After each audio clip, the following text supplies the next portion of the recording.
오늘 저희들 참된 교회 세 번째 시간 말씀 나눕니다. 마태복음 16장 18절 말씀 함께 읽습니다. 또 내가 네게 이르노니 너는 베드로라. 내가 이 반석 위에 내 교회를 세우리니 음부의 권세가 이기지 못하리라. 아멘. 우리는 첫 번째 시간에 참된 교회의 중심은 예수 그리스도이심을, 그리고 참된 교회의 중심이 예배에 있음을, 그리고 또 한 걸음 더 나아가 참된 교회의 중심이 봉사자가 아니라 예배자임을, 하나님이 찾으시는 자가 예배자임을 새겼습니다. 그리고 지난 수요일 우리 믿음의 선진들이 성경을 통해 참된 교회의 지표로 세운 네 가지를 새겼습니다. 첫 번째는 그리스도 안에서 하나인 교회, 두 번째는 거룩한 교회, 세 번째는 어느 누구나 교회와 하나님을 섬길 수 있는 보편적 교회, 그리고 마지막 말씀을 전하는 사도적 교회, 이것이 참된 교회의 지표임을 우리 믿음의 선진들이 이어왔음을 새겼습니다. 오늘은 우리가 잃어버린 것들을, 참된 교회가 잃어버린 것들, 크게 두 가지를 어떻게 회복해야 하는가. 첫 번째, 거룩의 회복입니다. 오늘날 현대교회가 거룩을 잃어버렸습니다.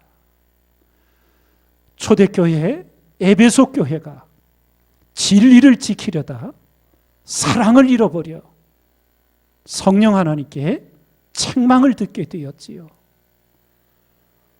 버가모 교회는 사랑으로 다 용납하다 진리를 잃어버려 또 성령 하나님께 책망을 들었습니다. 오늘날 현대교회에 가장 무너진 것 바로 거룩입니다. 이 거룩을 잃어버렸는데 거룩의 중요성을 망각했습니다. 그래서 거룩에 대해서 관심이 없어요. 무관심해져 버렸어요. 거룩하지 않아도 감각이 없어 무감각해졌어요. 네. 두려운 일입니다. 우리는 성경에서 사사 삼손의 비극을 잘 알고 있습니다. 어떤 비극이 일어났는가? 사사기 16장 말씀 함께 읽습니다. 들릴라가 가로되 삼손이여 블레셋 사람이 당신에게 미쳤느니라 하니 삼손이 잠을 깨며 이르기를 내가 전과 같이 나가서 몸을 떨치리라 하여도 여호와께서 이미 자기를 떠나신 줄을 깨닫지 못하였더라. 블레셋 사람이 그를 잡아 그 눈을 빼고 끌고 가사에 내려가 놋줄로 매고 그로 옥중에서 맷돌을 돌리게 하였더라. 삼손의 출생은 오직 하나님의 은혜였습니다. 그리고 태중에서부터 성령이 충만한 나시린으로 하나님이 택하여 은혜로 출생케 해주셨습니다. 그런데 그는 거룩을 잃어버렸습니다. 그리고 급기야 여호와께서 이미 자기를 떠나신 줄을 깨닫지조차 못했습니다. 매주일 예배드리니까, 기도하니까 하나님이 함께 하신 줄 착각하는 거예요. 거룩을 잃어버리면 하나님이 함께 하시고자 해도 함께 계실 수가 없어요.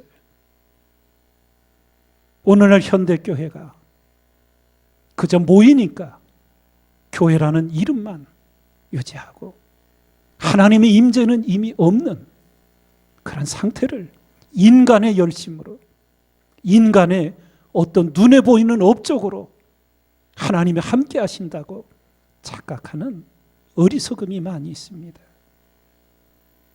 나는 정녕 하나님이 함께 하시는 거룩이 있는가? 우리 스스로 하나님 앞에 참되게 물어보아야 합니다. 구약시대 가장 가슴 아픈 사건 중에 하나가 엘리 제사장의 두 아들 홈리와 비느하스, 하나님의 저주를 받아 결국 이방 적군 블레셋에 의해 죽어나가는 비극이 일어나지요. 이 모든 것들이 다 거룩을 잃어버린 데서 온 겁니다. 사무엘상 2장을 보면 이 소년들의 죄가 여호와 앞에 심히 크면 그들이 여호와의 제사를 멸시함이었더라. 내 아들아 그리 말라. 내게 들리는 소문이 좋지 아니하니라. 너희가 여호와의 백성으로 범죄케 하는도다. 하나님이 안중에 없어요. 하나님을 두려워함이 없어. 그 마음과 삶에 거룩하신 하나님을 경외하지 않으니 그 삶이 거룩할 수가 없겠지요. 그래서 하나님의 백성들이 하나님께 제사 드리려 오면 그것을 제사장의 위임받아 하나님께 먼저 제사를 드려야 하는데, 홈리와 비나스는 하나님께 제사 드리기 전에 먹고 싶은 부위에 고기를 먼저 쇠갈고기로 빼다가 그렇게 하나님의 제사를 멸시하는, 반복하는 그러한 일들로 하나님의 저주를 자청합니다. 그리고 급기야 어떤 일이 벌어지는가? 사무엘상 2장을 보니까 엘리가 매우 늙었더니 아버지가 매우 연로해졌어요. 그 아들들이 홈리와 비느하스가 온 이스라엘에 행한 모든 일과 회막문에서 수종드는 여인과 동침하였음을 듣고, 하나님의 금하신 일이 벌어지는 거예요. 그들에게 이르되 너희가 어찌하여 이런 일을 하느냐? 내가 너희의 악행을 이 모든 백성에게서 듣노라. 사람이 사람에게 범죄하면 하나님이 판결하시려니와 사람이 여호와께 범죄하면 누가 위하여 간계하겠느냐 하되, 그들이 그 아비의 말을 듣지 아니하였으니 이는 여호와께서 그들을 죽이기로 뜻하셨음이었더라. 비극이 오고야만 합니다. 사랑하는 성도 여러분, 새 성전을 준비하며 거룩의 회복이 우리 믿음의 삶의 최우선순위임을 분명히 깨달으시기 바랍니다. 거룩하신 하나님 앞에 내 삶이, 내 생각이, 내 말이, 내 온 삶이 하나님 앞에 거룩함으로 지금 올려지고 있는지, 지난 날들의 허물들을 철저히 돌이키고 하나님 앞에 거룩한 삶으로 나아가는 우리가 되어야 될 줄 믿습니다. 베드로전서 1장 15절 함께 읽습니다. 오직 너희를 부르신 거룩한 자처럼 너희도 모든 행실에 거룩한 자가 되라. 성경은 우리에게 속사람과 겉사람이 있음을 알려주지요. 속사람, 거룩한 마음가짐, 정결한 생각, 그리스도인에게 마땅히 있어야 합니다.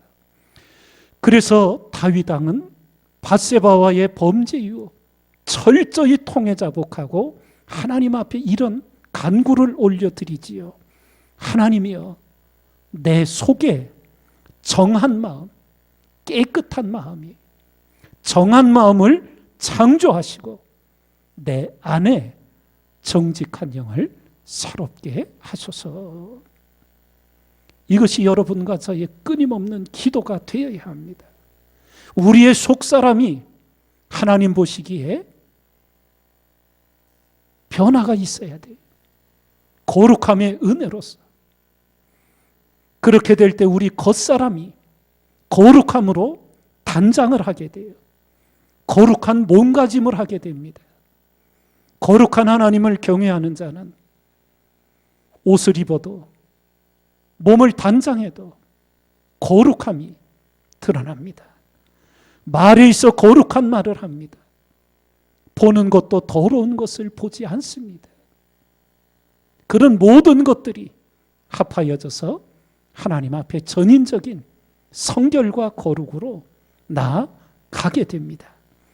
디모데전서 2장에 주신 말씀 함께 읽습니다. 또 이와 같이 여자들도 아담한 옷을 입으며 염치와 정절로 자기를 단장하고 따은 머리와 금이나 진주나 값진 옷으로 하지 말고 오직 선행으로 하기를 원하라. 이것이 하나님을 공경한다 하는 자들에게 마땅한 것이니라. 예. 한동안 우리 사회에 이런 광고 문구가 유행을 했더라고요. 여자의 변신은 무죄. 뭐 그런 광고 문구가 유행을 했어요. 예. 여성들이 아름답게 가꾸는 것이 잘못하는 것이 아니에요. 문제는 거룩을 넘어 지나쳐 버리는 거지요. 예를 들면 아침에 화장을 하는데 화장대 앞에 2시간을 앉아 있는다. 세상 사람들은 그럴 수 있어요. 그러나 그리스도인이 그렇게 살아간다면 그거는 아닌 것일 거예요. 어떻게 하나님 앞에 우리가 단장하며 시간을 사용하고 우리의 인생을 갖고 가야 하는지. 예. 에베소서 4장 29절 함께 있습니다. 무릇 더러운 말은 너희 입 밖에도 내지 말고 오직 덕을 세우는데 소용대로 선한 말을 하여 듣는 자들에게 은혜를 끼치게 하라. 예. 우리가 감정이 상하면, 속에서 분노가 치밀면 우리 말이 거칠어지지요. 험해지지요. 그 모든 것들을 성경은 더러운 말이라고 통칭을 하는 거예요. 하나님이 기뻐하시지 않는 말. 예. 내가 이 지금 하는 말을 하나님 앞에서도 할 수 있는가? 예. 스스로 돌아보면서 하나님 앞에서 할 수 없는 말이라면 사람 앞에서도 하지 말아야 하는 거지요. 예. 특별히 우리가 신앙생활하면서 남 얘기하는 것을 항상 주의하십시오. 예. 남 얘기 칭찬하는 얘기면 괜찮아요.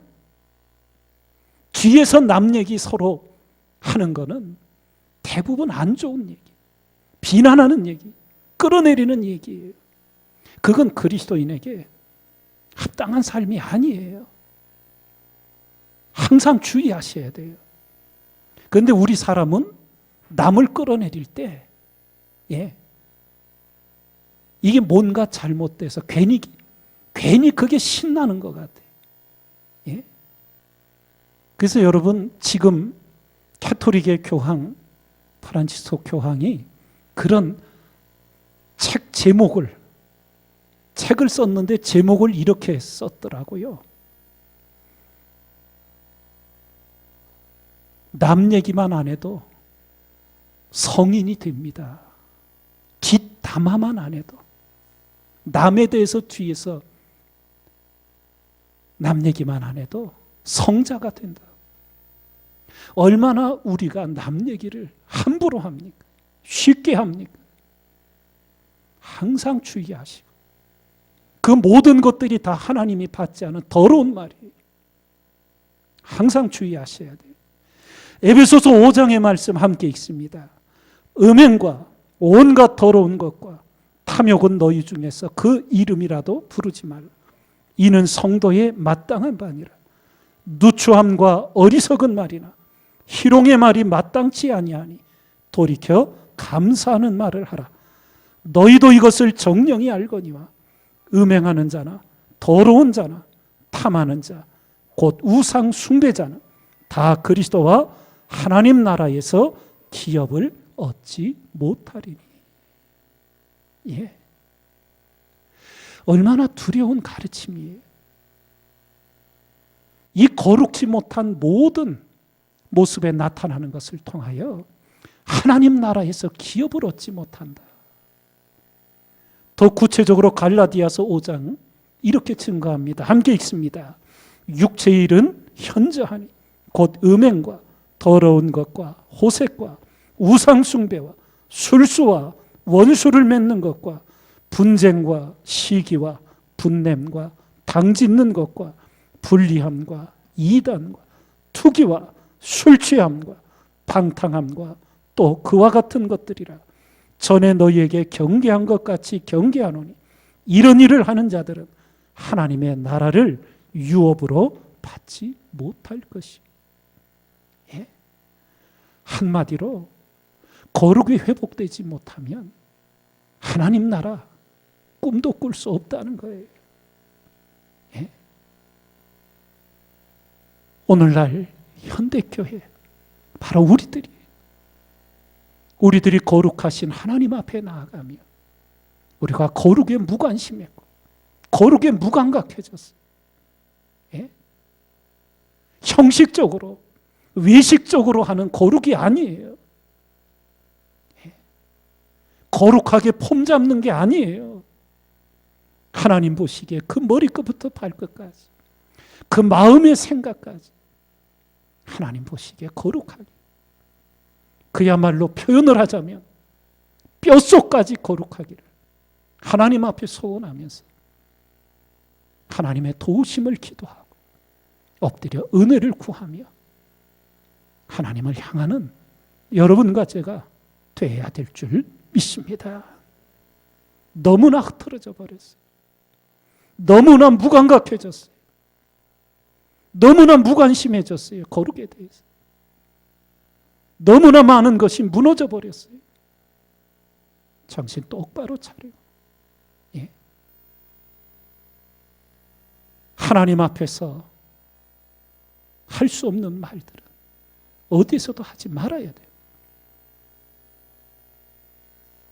우리의 모든 삶 속에 하나님의 거룩의 영광이 우리의 마음을 주장하고 우리 마음 속에서 거룩의 소원이 일어나며 하나님 이 죄인을 불쌍히 여겨주시고 이 더러운 자를 주의 보혈로 씻겨주셨으니 거룩을 이루어 가도록 도와주시기를 기도드리며 하나님의 은혜를 구하는 우리 생애가 되어가야 될 줄 믿습니다. 거룩을 회복하는 교회. 오늘 또 하나 참된 교회의 지표로 우리 선교에 헌신하는 이 삶을 그리스도인의 참된 교회 모습으로 새기고자 합니다.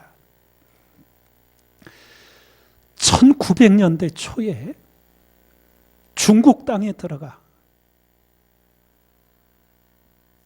정말 소수민족, 리수족을 선교한 영국의 제임스 프레이저라는 선교사가 계십니다. 그분 생전에는 책이 나오지를 않았는데 그분이 하나님 부름 받은 이후에 그와 함께 선교에 동역을 했고 함께 했던 성도들이 추모하며 이 선교사의 행적과 일들을 기록으로 남긴 책이 출판이 됐어요. 그게 우리말로 산비라는 이런 말인데 영어로는 마운틴 레인이라는 거예요. 산에 내리는 비. 예. 그 지역이 지역적으로 비가 많이 내렸던 산악 지역이었던 모양이에요. 그래서 그 중국 내지 리수족을 선교했는데 지금까지도 1900년대 초에 복음을 들고 처음 들어가서 그들이 예수님을 알게 되고 믿게 됐어요. 그런데 지금까지도 현재 전체 리수족 인구의 90% 이상이 교회를 다닌다. 지금 100년이 넘도록. 이게 보통 일이 아니거든요. 우리나라에도 이런 곳이 딱 한 군데가 있어요. 어딘지 아셔요? 저 남해 서쪽 여수지나 신안군 증도라고 하는 지역으로 섬지역, 일제강점기 후반기에 6.25 동란이 일어나고 이런 시기에 문중경 전도사님이 이 섬 지역을 다니며 전도를 했어요. 그래서 이 신안군 중도 지역에 있는 섬들에 지금 주민들 90% 이상이 교회를 다녀요. 거기도 역사가 지금 80여 년이 돼가고 있어요. 복음의 씨앗을 뿌려. 문중경 여천도사님은 6.25 동란 때 공산군에 의해서 해변가에서 총살을 당해 순교를 하셨어요. 하나님이 이루시는 선교의 역사. 그 중국 리수족에 선교했던 이 제임스 프레이저 선교사의 이런 고백이 책 속에 기록이 되어 있어요. 기도 외에 없습니다. 저는 기도가 첫 번째, 두 번째, 세 번째에 있어야 하고 네 번째에 복음을 가르치는 것이 와야 한다고 느끼고 있습니다. 리수족의 구원을 위해 하나님 앞에 엎드려 기도하고 또 기도하고 또 기도하며 복음을 전한 거예요. 기도와 금식으로 보내던 선교 생애 끝에 보낸 편지 내용 중에 다음과 같은 글이 참 마음을 아프게 하면서도 도전을 주었어요. 지금 제임스 프레이저 선교사가 하는 얘기예요. 저는 존 웨슬리처럼 일생 동안 위대하게 쓰임받기 위해 엄격하게 자기 훈련을 함으로써 준비되어 있는 사람은 아주 대단히 적은 수뿐이라는 생각을 자주 합니다. 하나님 앞에 헌신이 말로 되는 게 아니잖아요. 예? 그 진정한 헌신을 보기가 참 쉽지 않다는 선교생의 마지막에 안타깝게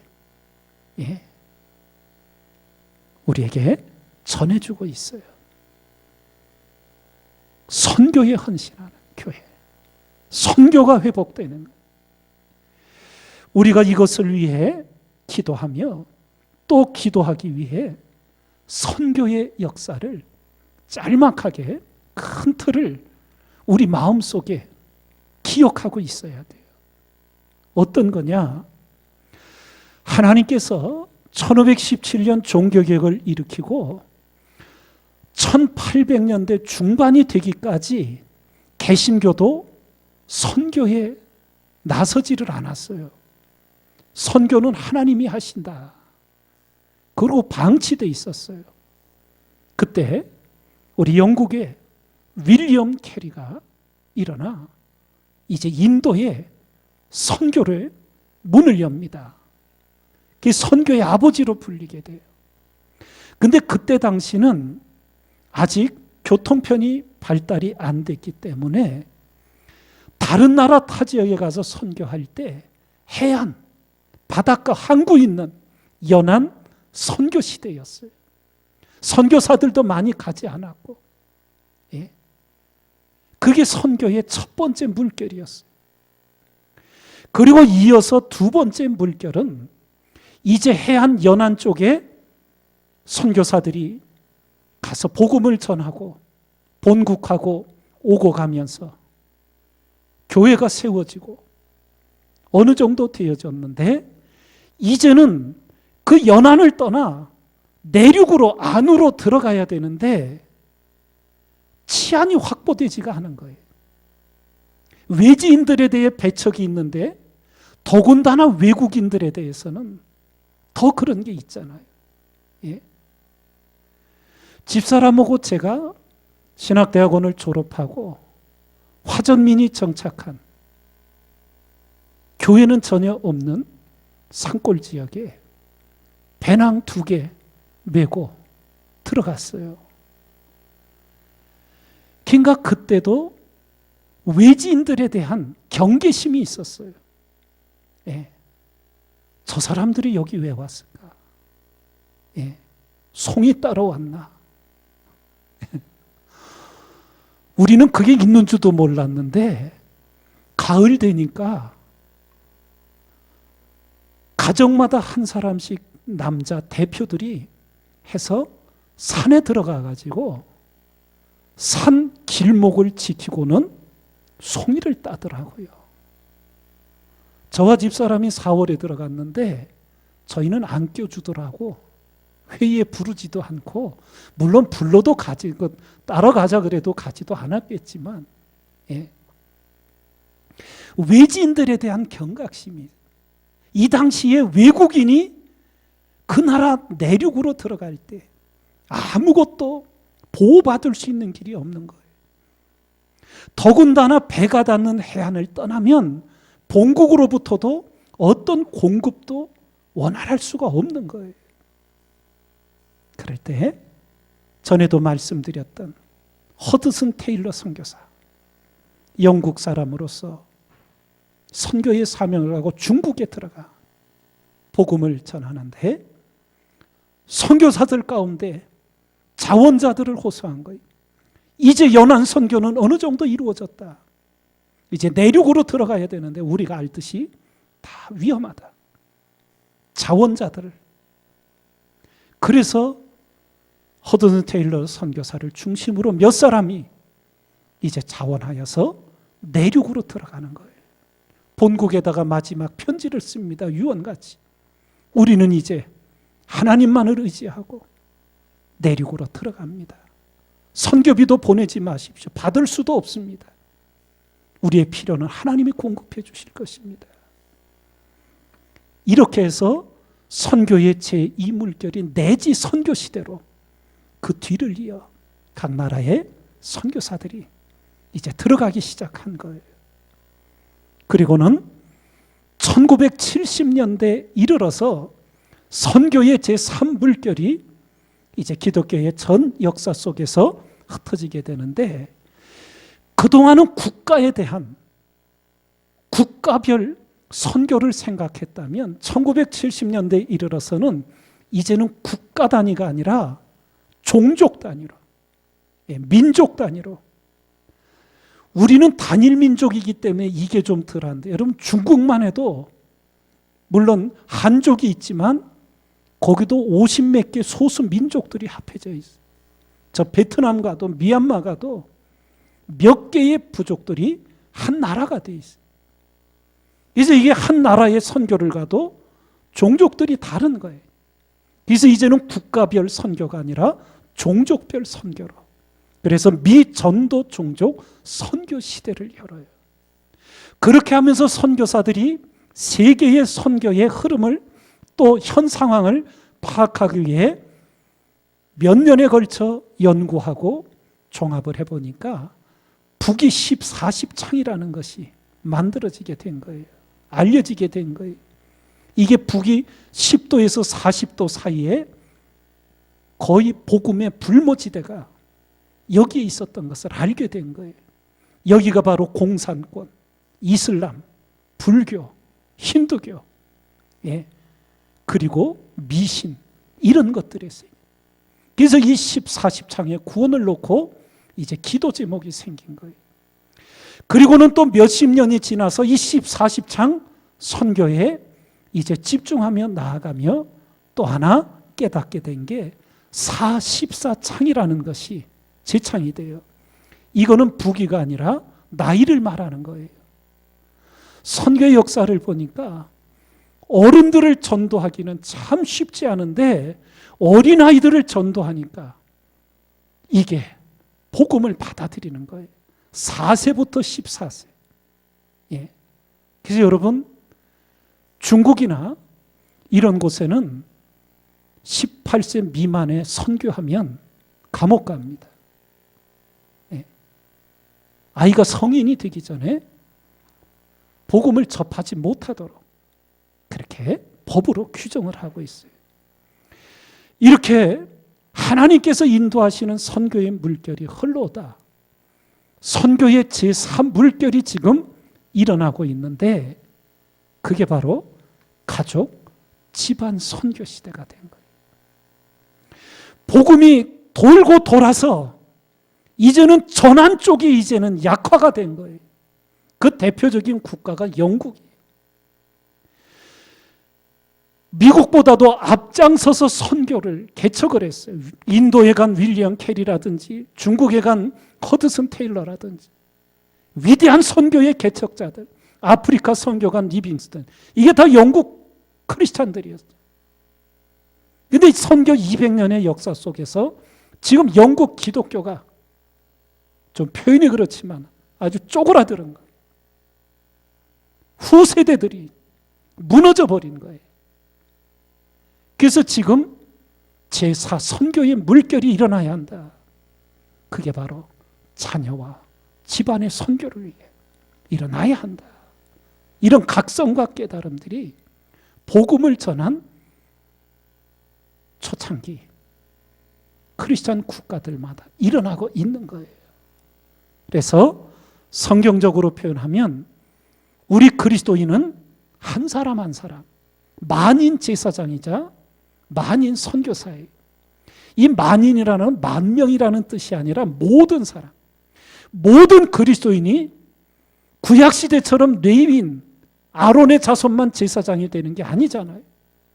예수 그리스도 십자가 보혈의 공로로 이제는 누구든지 믿는 자들은 하나님께 직접 나아갈 수 있게 됐잖아요. 그래서 사도 베드로가 너희는 택하신 족속이요 왕 같은 제사장들, 모든 그리스도인들은 만인 제사장이 된, 모두가 제사장이 된 거예요 이제. 그리고 선교사 이름을 가진 분들만 선교사가 아니라 그리스도인은 자동으로 선교사인 거예요. 이것을 우리가 자각해야 하는 거예요. 그래서 내가 사는 곳, 일하는 곳이 선교지요 사역지예요. 그래서 전에도 말씀드렸듯 미국 교회에 이제 교회로 들어오고 이제 예배를 마치고 나가는 출구에 많은 교회에 그런 사인판들이 써 있어요. 당신은 지금 선교지로 들어가고 있습니다. 교회 예배 마치고 이제 집으로 돌아가는 길, 그 입구에 교회마다 많이 사인판을 붙여놓은 거예요. 당신은 지금 선교지로 들어가고 있는 거라고 일깨워주는 거예요. 자각을 시키는 거예요. 그러면 여러분의 마지막 한 가지 짤막하게 생각하고 마칩시다. 오직 성령이 너희에게 임하시면 너희가 권능을 받고 예루살렘과 온 유대와 사마리아와 땅끝까지 이르러 내 증인이 되리라. 예수 그리스도의 증인이 되는 이 그리스도인의 삶인데 땅끝이 어디라고 생각하시요? 땅끝. 그냥 우리가 큰 틀에서 한번 보면 예루살렘, 우리한테 울산 사는 우리한테 적용하면 예루살렘, 울산 110만이에요. 온 유대, 대한민국 5천만, 더 확대하면 북한 2,700만까지 7,700만의 구원을 위해 온 유대. 온 유대는 그냥 남한만 해야 되겠네. 사마리아는 어디야? 우리의 사마리아는 북한, 땅끝. 저 지구 반대편이 땅끝이. 그게 아니라 내가 지금 출발을 했는데 출발점이 땅끝이 된다는 거예요. 무슨 뜻인지 이해가 되시겠어요? 내가 여기서 출발을 했는데 지구는 둥그니까 한 바퀴 돌아오면 내가 출발한 데가 땅끝이. 이 얘기는 다시 말해서 지금 제4의 선교 물결이 기독교 초창기 국가들마다 일어나는 게 땅끝이 지금 내 가족, 내 집안이 된 거예요. 적절한 때에 이제 우리 성도님들에게 또 알려드리고 준비를 하겠지만 새성전을 저희들이 준비하고 하나님 은혜 가운데 이제 입당을 준비할 때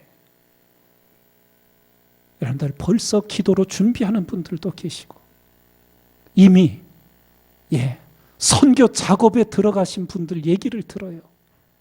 어느 가정은 평생의 아들 믿음의 회복인데 계속 귀에 있을 때마다 얘기한다는 거예요. 너 엄마 다니는 교회 이제 성전 건축이 완공되면은 반드시 와야 된다. 예. 여러분의 평생의 기도 제목, 남편의 구원, 예. 가족의 구원을 위해서 준비하시고 선교의 제사임을 땅끝이 바로 우리 가족이 되어 있는 거예요. 기도하시면서 일깨우며 거룩의 회복과 선교의 헌신이 성령의 감동으로 우리를 새롭게 하는 우리 교회와 여러분과 제가 되기를 주님의 이름으로 축원드립니다.